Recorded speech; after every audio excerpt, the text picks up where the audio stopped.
The lonely giantess, the stars above Vorthen Prime, shone like cold diamonds in the dark sky.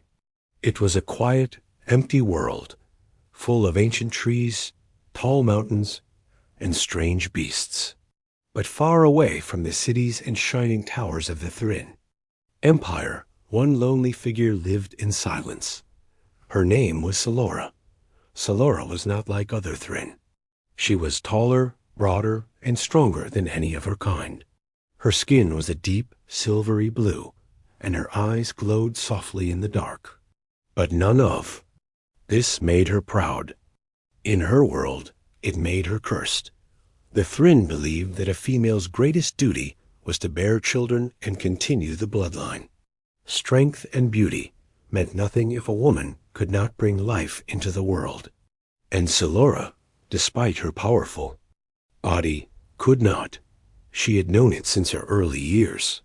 Every healer, every elder, had told her the same thing. She was too large, her body too different, and her womb unable to bear life. For the Thrinn, it was a disgrace. A woman without children was no woman at all, Dot, and so Selora was cast out. For years she lived alone in a great stone house near the Mistcliff Mountains. No one visited. No one spoke her name. The people of Vorthen Prime pretended she didn't exist. Until one day, a human arrived. His name was Elias Kane, a young diplomat from Earth. He had come to Vorthen Prime to discuss peace talks and trade with the Thrinn High Council. But while the council greeted him coldly, Elias found himself more interested in the old stories he had heard, stories of a giantess who lived in the wild.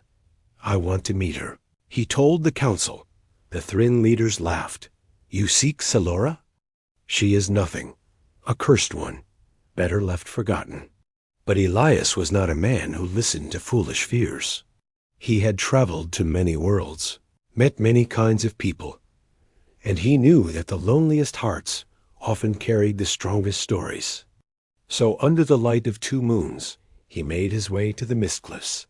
The night was quiet and the wind cold.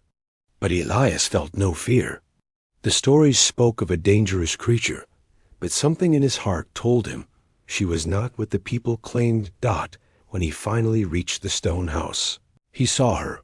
Selora stood by a fire, her tall figure wrapped in a thick cloak.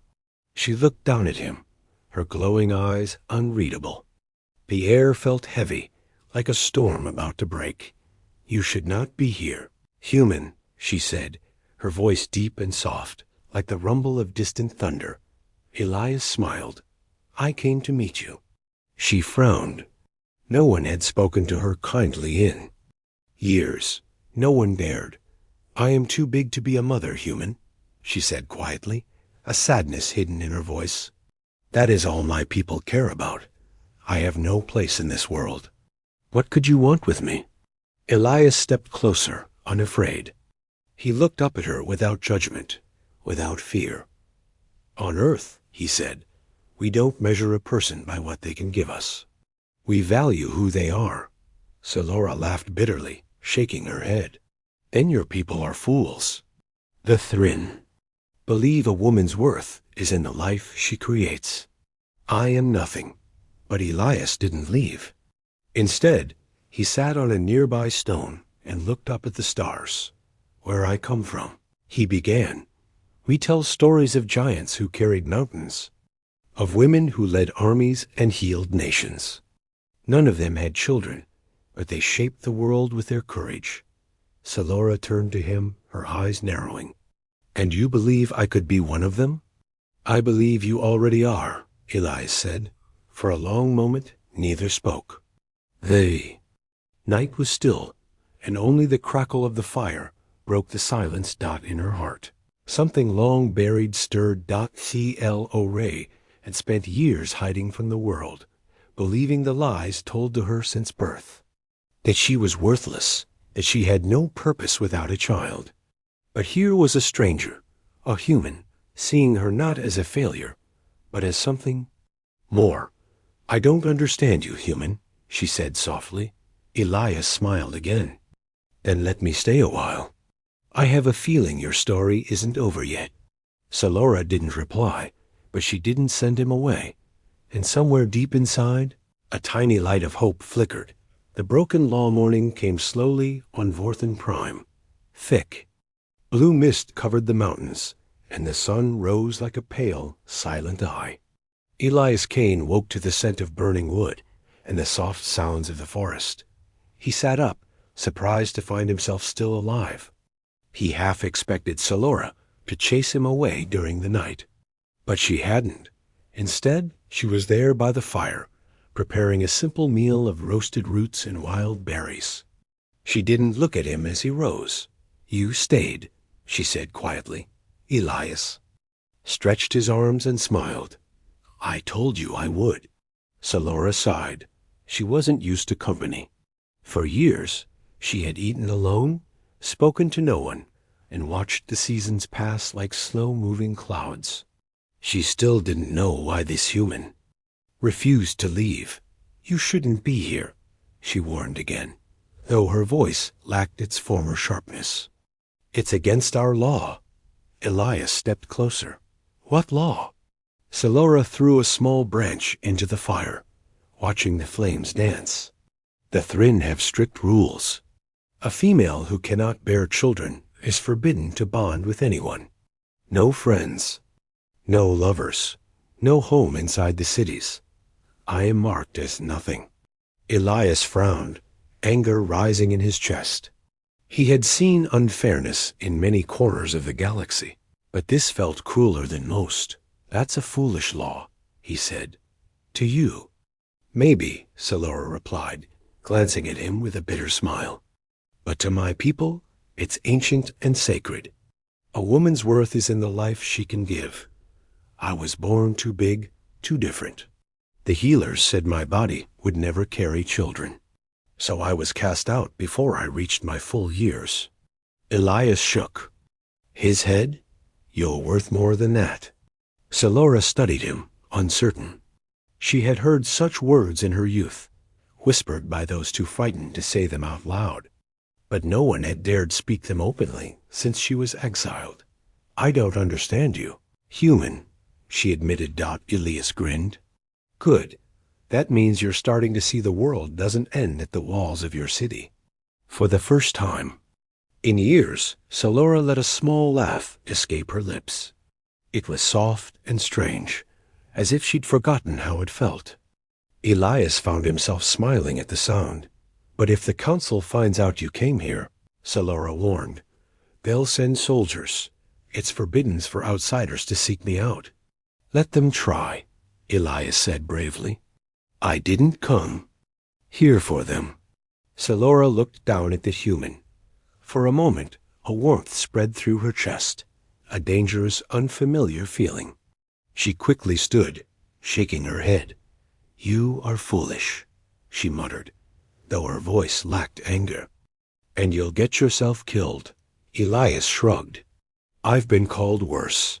They spent the morning walking the nearby cliffs. Elias asked her about the creatures of the forest, the mountains' names, and the old ruins scattered around.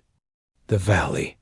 Salora answered with cautious words at first, but slowly she spoke more freely. It felt good, in a strange, frightening way, to be heard. By midday, Elias had learned much. He saw the loneliness in her eyes and the weight of a lifetime spent in silence. But more than that, he saw kindness, humor, and a wisdom the Thrinn had thrown away. They sat beneath an ancient tree, its branches heavy with purple leaves. "Salora," Elias began, serious now, "what if you could leave this place? Go somewhere else, where no one cares about laws like that?" Salora's smile faded. "There's nowhere else," she whispered. "I was born Thrinn. The galaxy may be vast, but my name carries a curse. No world welcomes an exile." Elias reached into his pocket and pulled out a small, warm necklace, a simple cord with a stone charm shaped like a tiny star. "My mother gave me this before I left Earth," he said. "She told me it's not the home you're born in that matters, but the one you choose." Selora stared at the tiny charm in his hand. Such a small thing, but it carried warmth, like a light in the darkness.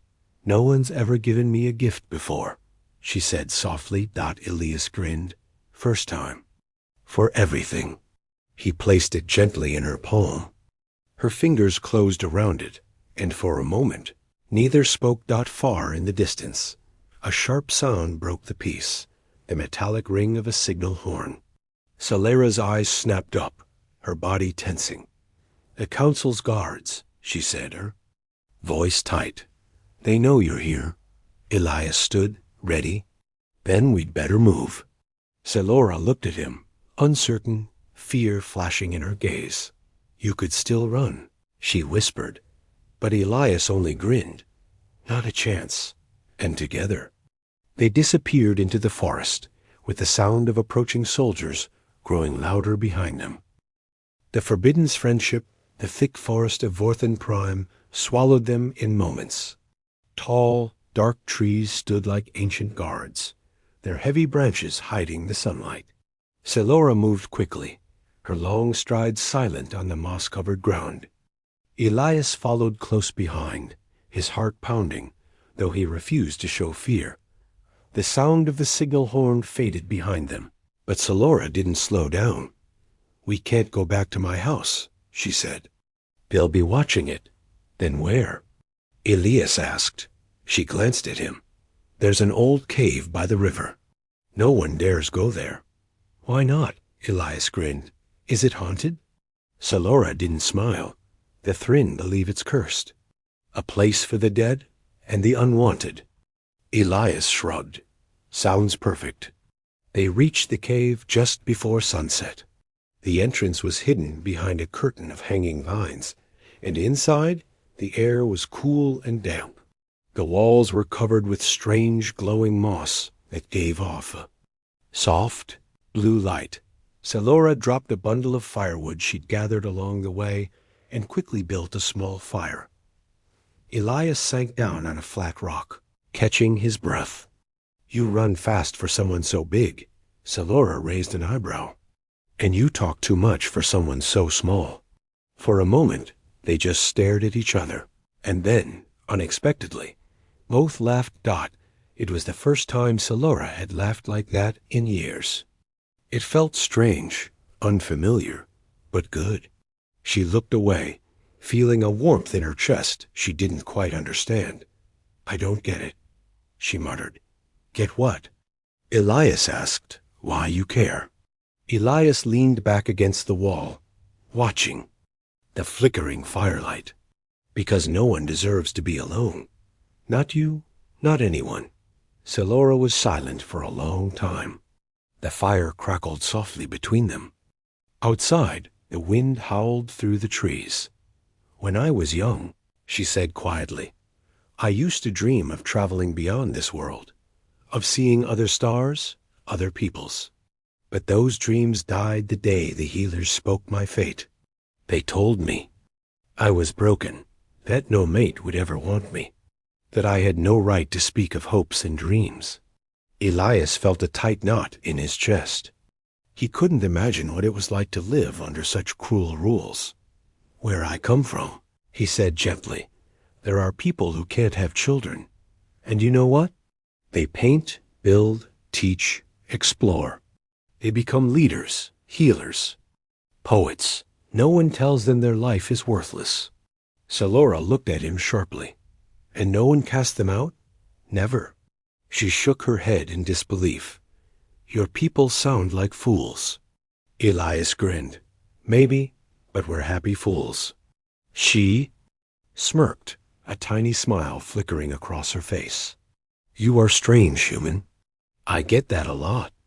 As night deepened, Selora told him more about Thrinn culture, about their sacred rites, the endless pressure on women to produce strong offspring, the way even the smallest flaw meant being cast aside. Elias listened closely, not out of pity, but genuine interest. "You've lived a hard life," he said softly. Selora shrugged. "It's the only one I know. Maybe it's time you learned a new one." Selora looked at him, unsure whether to be annoyed or intrigued. I can't leave this world, Elias. Even if I could, where would I go? No world wants an exile. Elias reached into his pack and pulled out a small, folded piece of cloth. He unfolded it, revealing a tiny image printed on it. A group of people smiling in front of a great blue ocean. "This is my home," he said. "Earth." Celera's eyes widened. She had never seen a sea like that. Her world was dark forests and cold mountains, nothing like the bright, endless waters in the picture. "It's beautiful," she admitted. "You'd like it there," Elias said. "No one would care what you can or can't do. They'd just care about the person you are." Celera felt something shift inside her. A strange, dangerous hope she had buried long ago. Before she could answer, a sharp crack outside made them both freeze. Celera moved instantly, placing herself between Elias and the cave entrance. Voices drifted through the trees. "They came this way," a soldier growled. Celera's pulse quickened. She turned to Elias. "You need to run." "I'm not leaving you," he said firmly. "You'll be captured, or worse. I'll take my chances." For a moment, Celera's heart wavered. No one had ever stood beside her. No one had ever called her a friend. And now, a strange little human was ready to risk his life for hers. She made her decision. "Follow me," she whispered.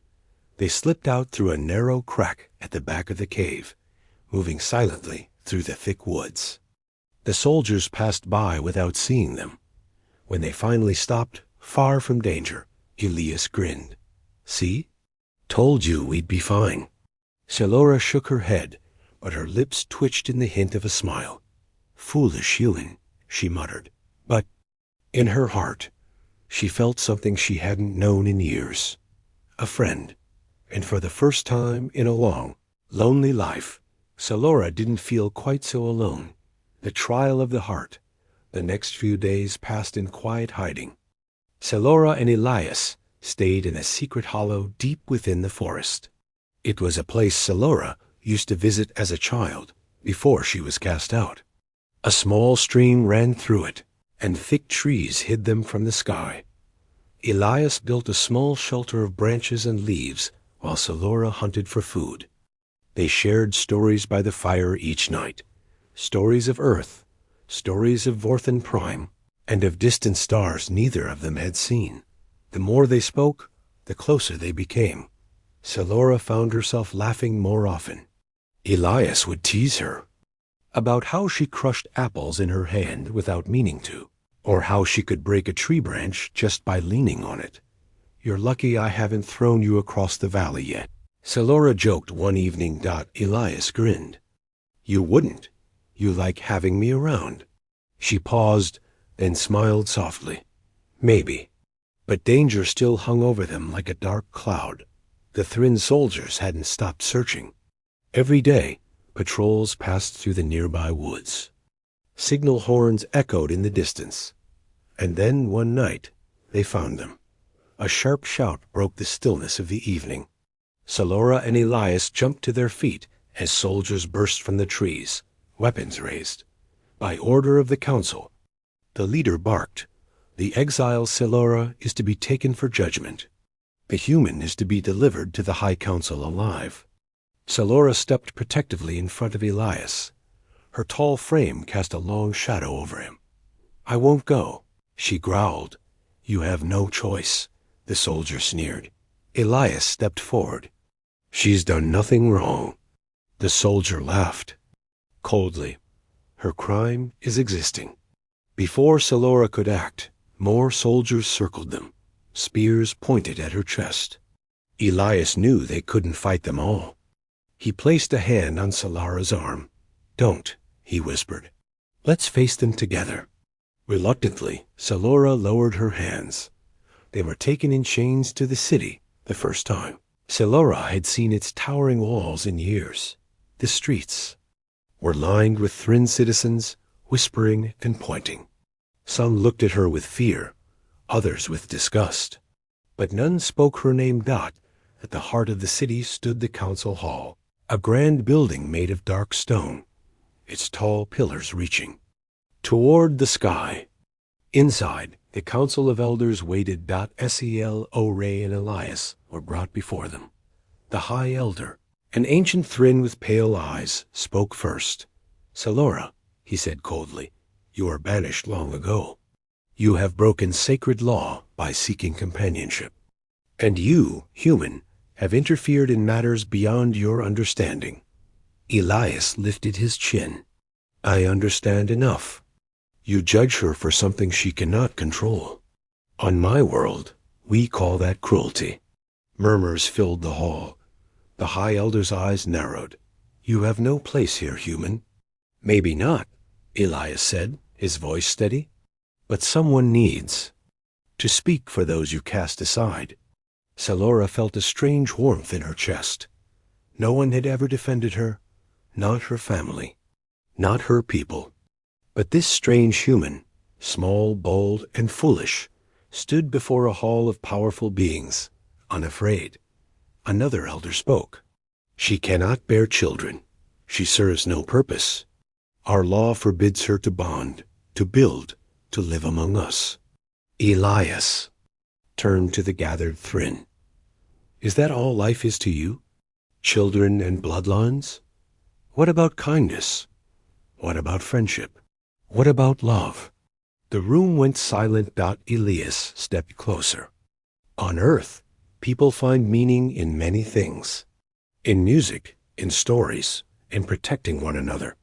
Selora deserves that chance." The High Elder slammed his staff against the ground. "Enough. The law stands." Selora felt her heart sink. She glanced at Elias, expecting him to step back. But instead, he raised his voice. "Then your law is broken," he declared, "and one day your people will see it." Gasps echoed through the chamber. No outsider had ever spoken so boldly. The council deliberated for what felt like hours. In the end, their decision came like a hammer. "Selora," the High Elder said, "you are to be imprisoned for the rest of your days. The human is to be exiled from this world. Your connection is forbidden. Your voices will be silenced." The guard stepped forward. Selora looked at Elias, sorrow in her eyes. "I told you. You should have left." "I meant what I said?" Elias replied, "I'm not afraid."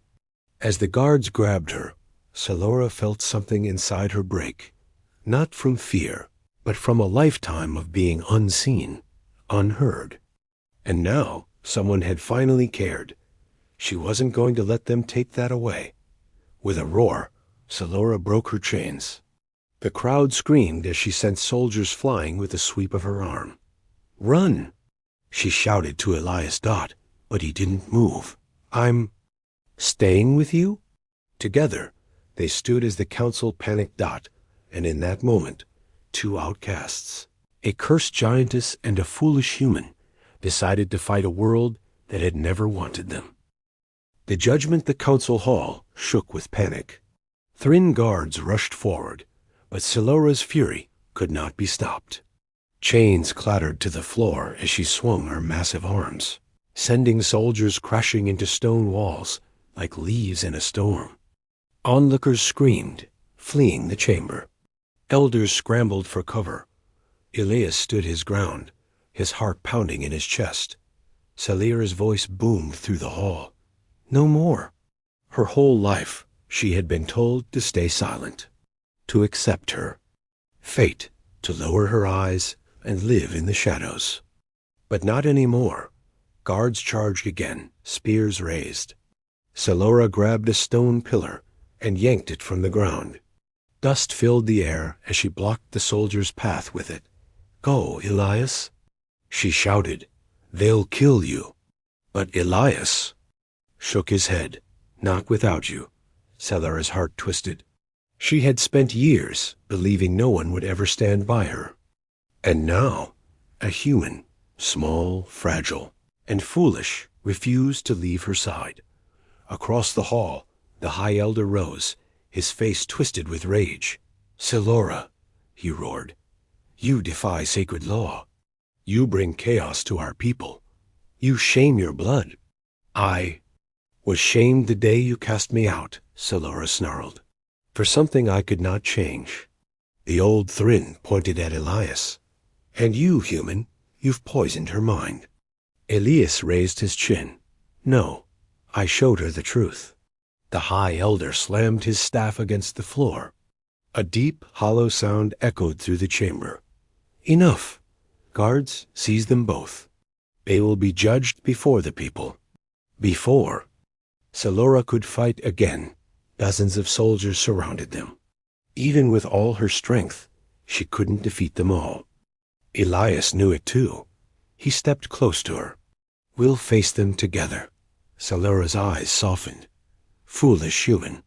But she didn't resist as the guards shackled them both. The next day, the city square overflowed with citizens. Word had spread of the giantess who broke her chains, and the human who dared defy the council. Children peered from rooftops. Elders stood in silent judgment.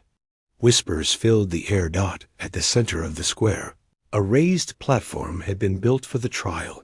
Solora and Elias were led forward in chains. Though neither bowed their head, the High Elder stepped forward. His voice cold as stone. People of Vorthen Prime, he began, today we pass judgment on a traitor and a defiler. Solora, once of the Thrin, rejected the laws of her ancestors. She chose forbidden spawns and brought danger to our city. And this human dares speak against our ways. A chorus of growls and murmurs swept through the crowd. Elo lifted her chin. I never chose exile. I never asked to be cast aside. Your body is flawed, the elder spat. You have no right to belong. Solora's voice cracked, but it carried through the square. I am not broken. The elder raised a hand for silence. For crimes against the law, you will be executed at dawn. Gasps rang out. Some citizens turned away. Others cheered. Elias stepped forward. Wait. The guards moved to silence him, but the elder allowed him to speak. Elias looked over the crowd. You fear her because she is different, because she doesn't fit the shape of your laws. But look at yourselves. How many of you live in fear? How many of you have lost children, friends, loved ones, because of laws that crush the heart? The square fell still.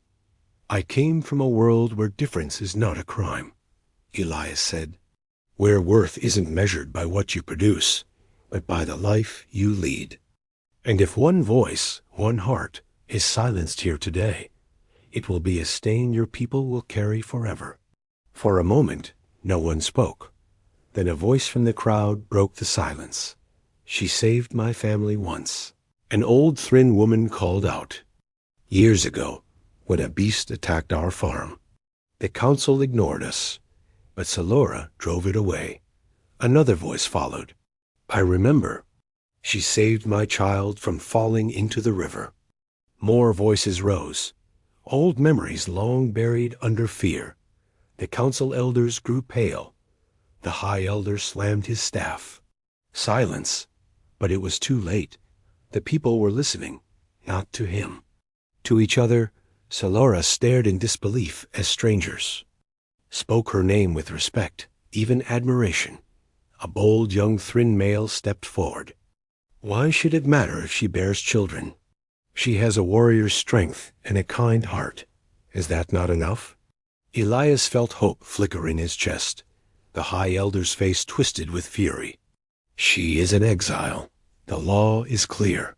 But, for the first time in history, the people did not lower their heads. Solora stepped forward, her voice steady. I will not run. I will not beg. If I must die, then I will die with truth in my mouth. She turned to Elias and smiled softly. Thank you, human. And in that moment, Elias knew the tides were turning.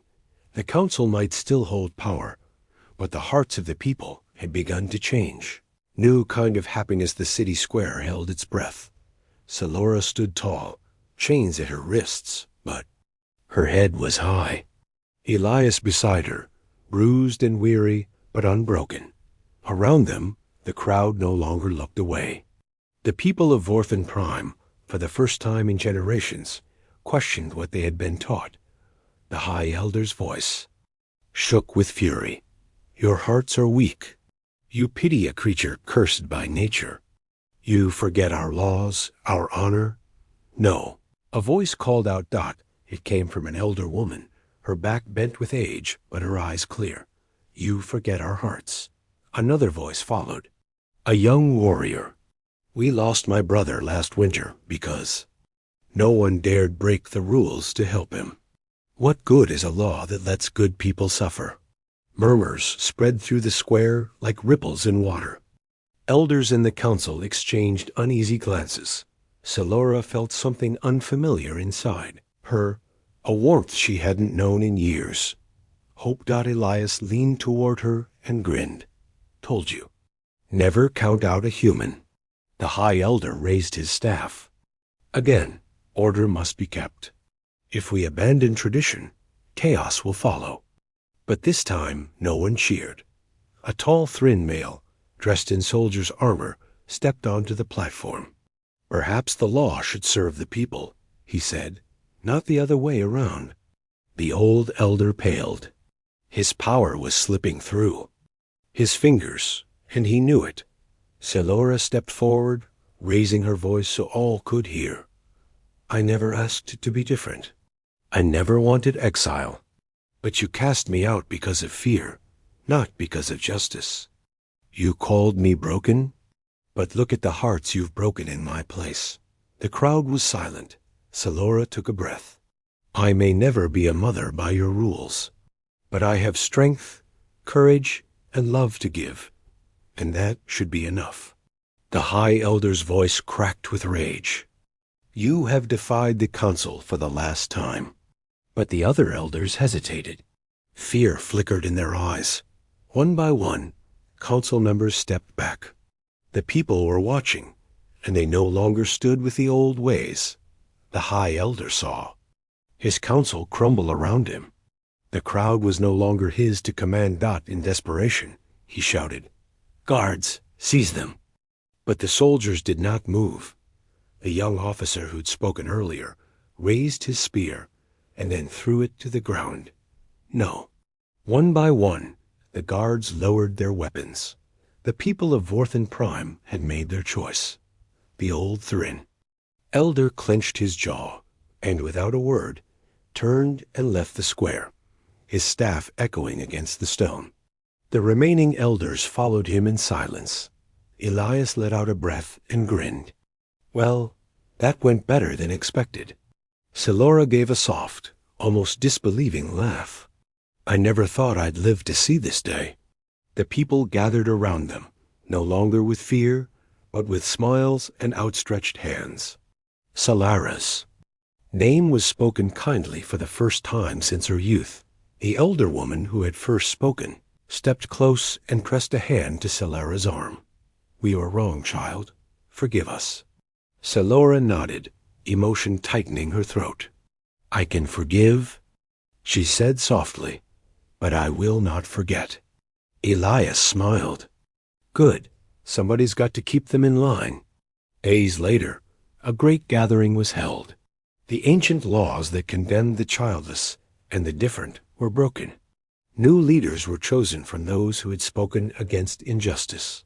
Selora was offered a place among them, not for what she could bear, but for the strength of her heart. That she refused the title, but accepted a new home among the people. A home she chose, not one given by tradition. Elias, true to his word, stayed by her side. One evening, they sat together beneath the same ancient tree where they had first spoken of other worlds. The stars above shone brightly. Sel Ora held the tiny star-shaped charm Elias had given her days before. She turned it over in her hand, its edges warm but warm from touch. I still don't understand you, human, she said with a smile. Elias leaned back against the tree trunk, looking up at the sky. That's fine. I don't always understand. Myself, Selora chuckled, then grew thoughtful. Do you miss your home? Sometimes, Elias admitted. But I think we make homes where we're loved.